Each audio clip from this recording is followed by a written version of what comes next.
Say sadhu, sadhu, sadhu. So, dear Dhamma friends, during Buddha's time, there was an incident happened. There was a Brahman. That Brahman had 3 sons, very young, handsome, 3 children. And the Brahman was thinking to make them very good Brahmans. But one day he heard all these 3 children went to Buddha and listening to Buddha with other people. This Brahman was so mad about it and went to the Buddha in front of all others, in front of the people, that he blamed to Buddha with very bad word and with a very angry face. Because of his children, he thought that Buddha tried to convert these children to become Buddha's followers. And somehow he blamed and took the children and went away. At that moment, Buddha was silenced and looked at him and smiled. And this Brahman went back and started to think about what happened. Once the anger disappeared, he became more calm, relaxed, and he himself reflect the incident. And he understood he's a well-known Brahman in the village. Everyone respect him. But what happened? He got so mad, and he went to the Buddha and he blamed with the very bad word, but still the Buddha just smiled. That smile start to reflect on his mind. He couldn't come out of it. He tried to close his eyes, but still it start to shine inside his mind. And little by little, he resonate himself and calm down himself and start to see the beauty of the Buddha's smile, the clarity, the compassion. And then the very next day, he went to Buddha and apologized. Oh, Venerable Sir, I am very sorry. Yesterday I was so mad, I was so angry. And he tried to apologize. So Buddha said, you don't need to apologize. You didn't do anything. Then the Brahman was shocked and then told, I blame to you in front of everyone. How you say so? So the Buddha said that yesterday, but today you are different person. That yesterday person is not today. So the Brahman was very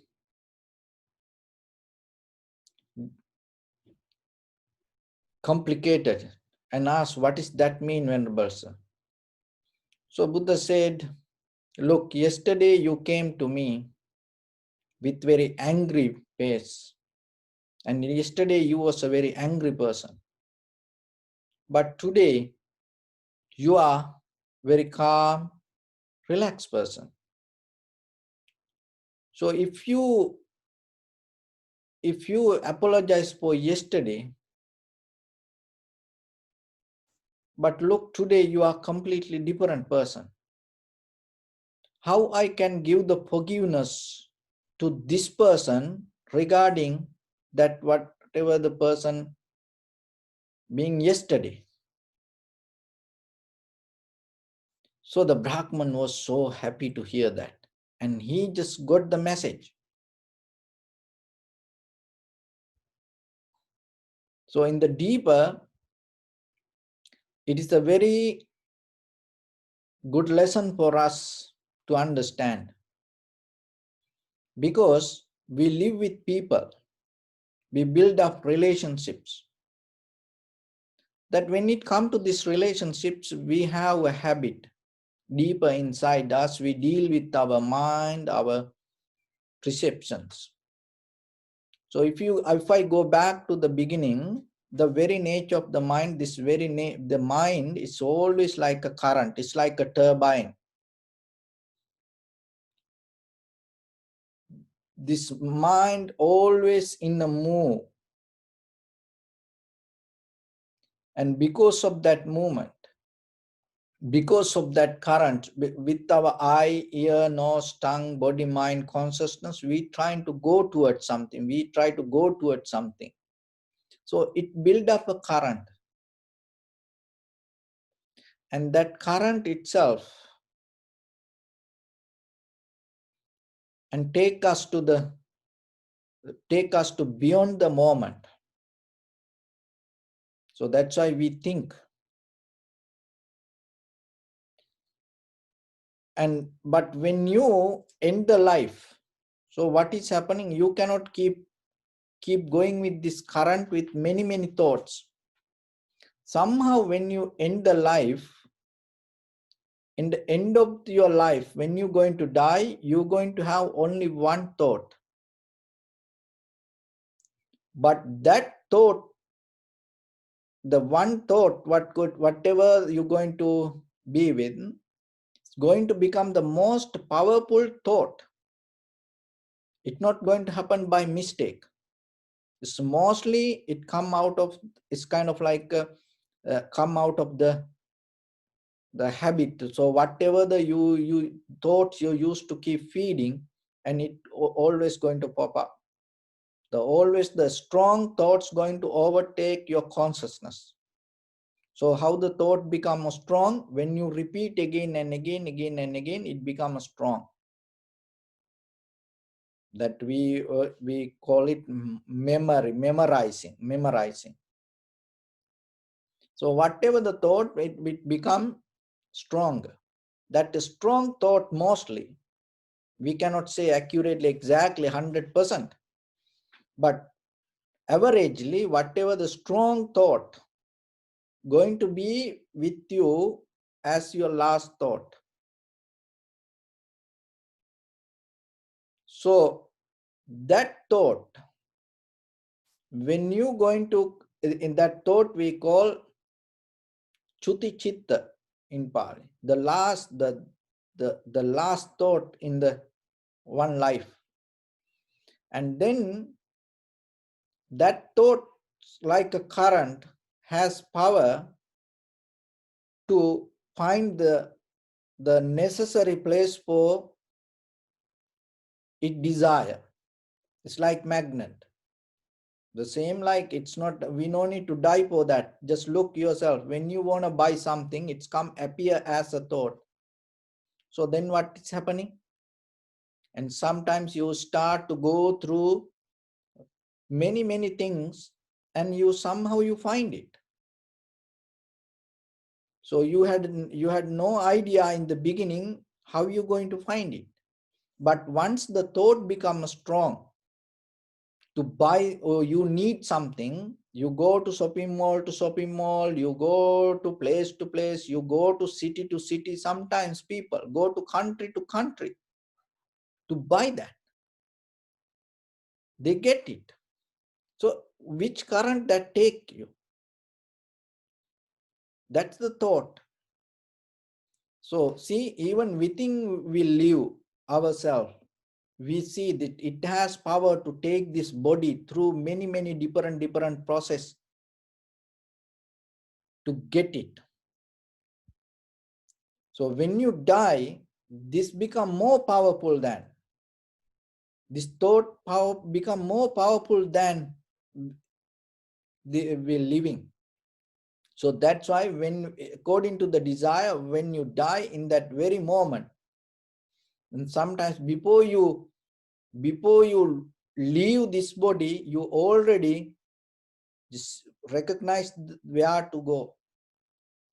It seems like when you have an idea what to buy, itself your mind has idea to where to go. It's already there for you. So like that, there is a deeper connection with the energy, that in that energy there is no time or there is no space, there is no direction. It just connect. So like that, when your thoughts become powerful with that intention, and it take you to the next, that thought's called pratisandhi. The first thought when you are in the mother's womb, in the consciousness, you come as a consciousness. And once you settle down there with the one cell, and that the current that you came and start to empower, regenerate. It's a natural process. It's like you putting a seed and it has power to regenerate itself to become a tree. It has power to empower itself, same like your consciousness. And when it develops, there are two things happening. Your consciousness generate with the two things, it called name and form. So the name and the forms need for you to settle down with the world. So this is another way, is you have a blueprint in your mind as like a pictures, and you have certain labels on in that blueprint from childhood, sometimes from our parents, our traditions, culture, religions, environment. They put this blueprint inside us, and then it become more bigger, bigger.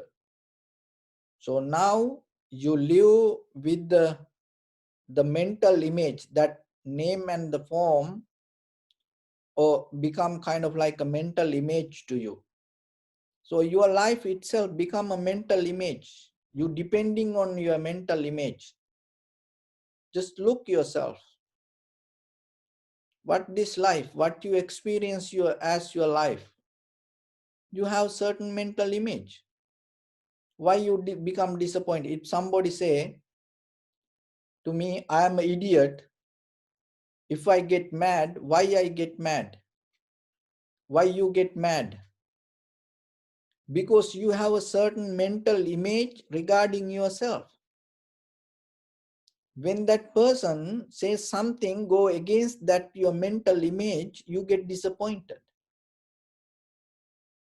So that mental image itself is the blueprint, came as name and form. It's a nama and rupa. This hold everything with your eye, ear, nose, tongue, body, mind. Then you come to this world, this and this, all the life events go with this. But the thing is that when you able to get this mental image day by day, what is happening? You become more dependable person, or you start to always look for outside validation or the authority. And you look something from outside always. You start to go towards outside. So then why people start to collect this mental image? Why people is depending from name and the form? Why you need the memory? Why you collect, when something come to you, why you collect the memory? One thing is there is a habit. Knowingly or unknowingly, it happened to you. And one thing is there is a deeper fear inside you. That fear come out of the awareness. When you are not aware, when you are not mindful, you need the memory. But if you are mindful, You don't need memory. So then in day-to-day life, you have to look yourself when you live with your family members. If you live, when it comes to your husband, wife, children, parents, brothers, sisters, all people, or any situation, do you depend on according to your mental image, what you carry regarding that people?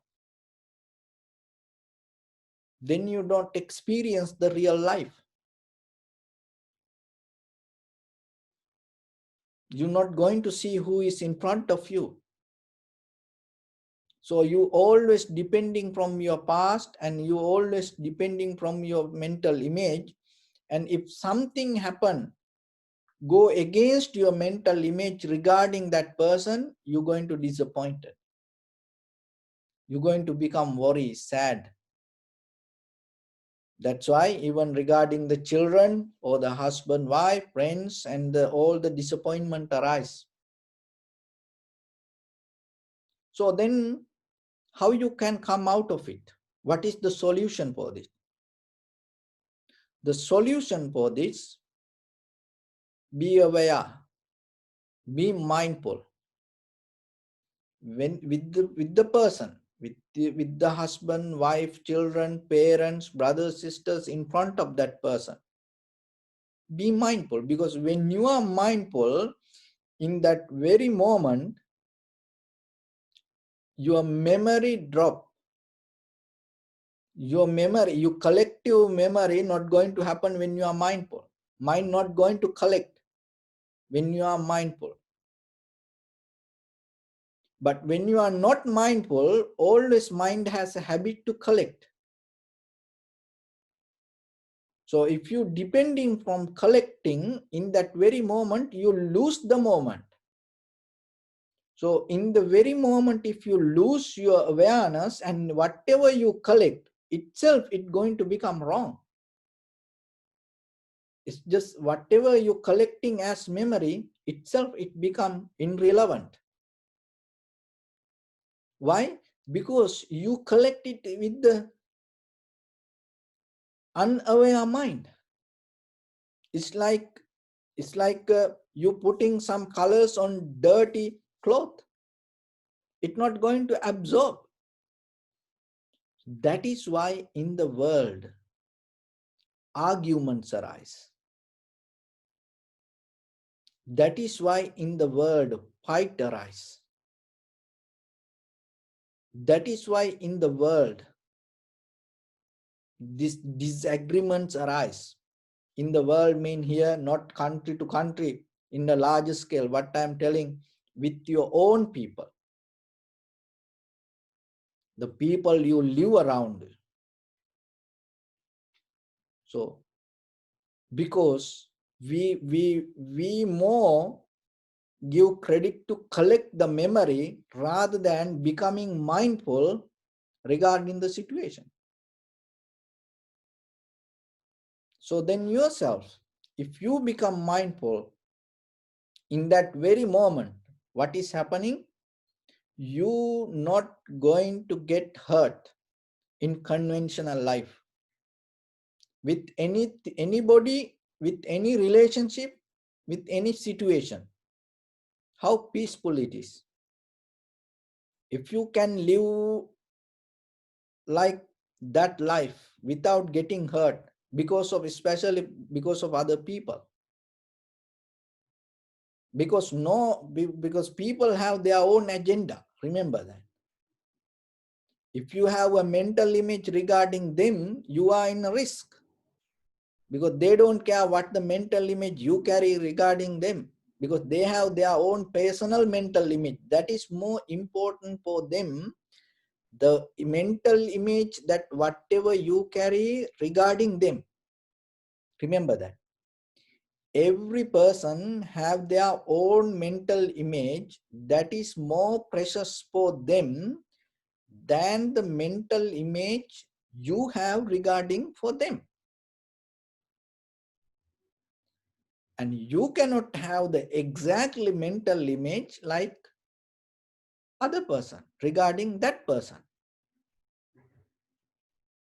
So, but if you become mindful, if you become very clear in the moment, if you develop your awareness with the people around you, when the person in front of whatever you do, whatever the discussion or whatever happen, whatever the events going, whatever the incident happen, whatever the situation arise, if you, without depending from your past, if you become aware or mindful regarding that person, and you're going to understand that person as whoever that person, you're going to recognize it as it is.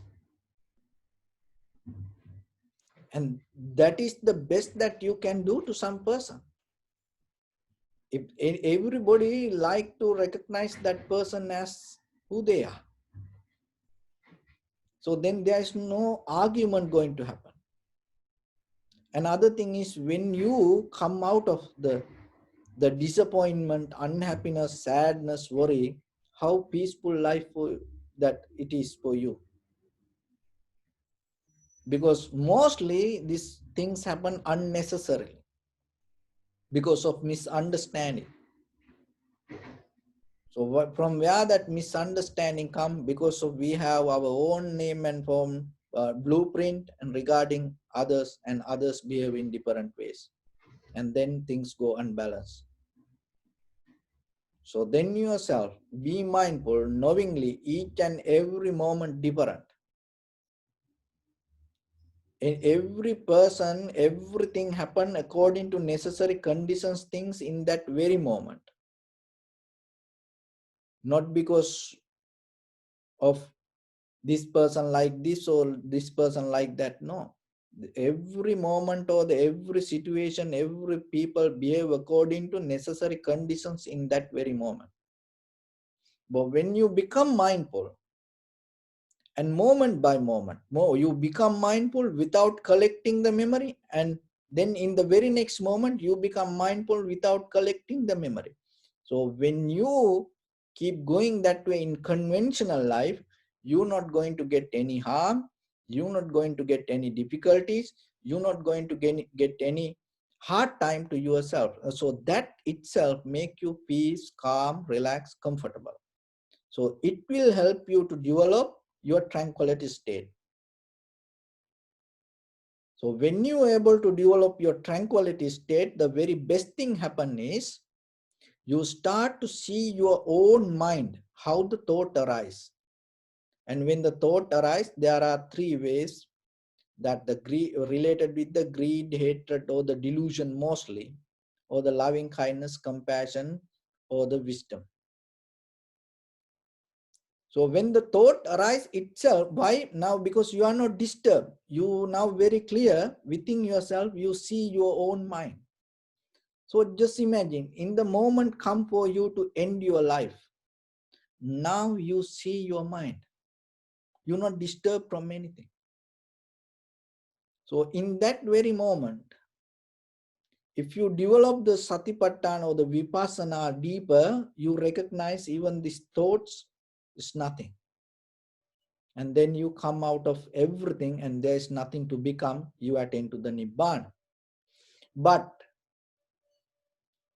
in case if you able to keep the thought, still you have power to keep remind a good thought related to loving kindness, compassion, and the wisdom. So that will help to regenerate your next life as a good start. Because if you have the greed, hatred, or the delusion, the itself, it has a very the minor strength to get into a good place. That's why you go to a low existence than the human existence. But if you have the clear mind with the loving kindness, compassion, and the wisdom, knowingly you have power to hold one thought, and then it will uplift your existence. Maybe you can find there are incidents in even you can find exactly the way that the place you want to become, you want to born. And sometimes some people have power to find the mother, exactly which mother you want to come, how they can, because the mind is very clear, no disturb from thoughts. Then you exactly keep the mind and you go to that. Because of the disturbed mind, you cannot find it, and then you go with that disturbed mind, you go to the lower existence. So if you are keep the clear mind, you have power to select. If you want to come back, you have power to select the mother and which place or which time, or otherwise it itself you can take to a higher existence. So this is all depend according to the consciousness awareness. Sati sampajanna, clear comprehension, recognize, knowingly recognizing yourself. That recognition, you have to slowly, little by little, develop yourself. It by your own practice. Not to dependent from anybody, not to believe it going to happen, it going to come, in somebody going to initiate it. No, it's not going to happen like that way. That clear comprehension or sati sampajanya, it arises according to the step by step moment, practice, consistency, implementation, and you use it and again you put it to practice. So that is how you can come. But the basic level in day-to-day life for ordinary person, the best benefit is you come out of the hurt. You're not going to get hurt because of other people's things. And once you have that peace and harmony, tranquility state, while you living, you experience, and this itself become, this life itself become the heaven to you. That is where you can forgive others. That is where you become more compassion towards other people. Why? Because you don't get hurt. Because the hurt mind cannot have the compassion, loving kindness. So that's how this spiritual practice resonate within us and bring the flowers as result, bring the clarity as result. So that clarity is going to make this life itself as heaven. When there is no clarity with your own awareness, remember, even you live in the heaven, it's going to become the hell. Not only for you, for others even. So then it is your responsibility to take care of yourself and having a good life. And it is your responsibility yourself. And when you become mindful, and itself other people going to have their peace, their harmony, their tranquility state. So that is the best that you can give to them. So with that, I bless upon everyone. By this practice, may all of you be well, happy and peaceful. May no harm come to you, may no difficulties come to you, may no problems come to you. May you also have the patience, courage, understanding and determination to meet and overcome inevitable difficulties in your life. During this time period, may everyone stay healthy and safe. And finally, may all of you attain supreme bliss of Nibbana. Sabbityo vajjantu sabbaroko vinassatu mate bhavatantarayo sukhi digayuko bhava. Ettavata ca ammehi sampadam punya sampadam sabbe devanumodantu sabba sampatti siddhya. Sabbe bhutanumodantu sabba sampatti siddhya. Sabbe sattanumodantu sabba sampatti siddhya. Idamme punya kammang asavakkaya vahang hotu sabba dukkha pamuncatu. Bless you. Thank you very much, everyone.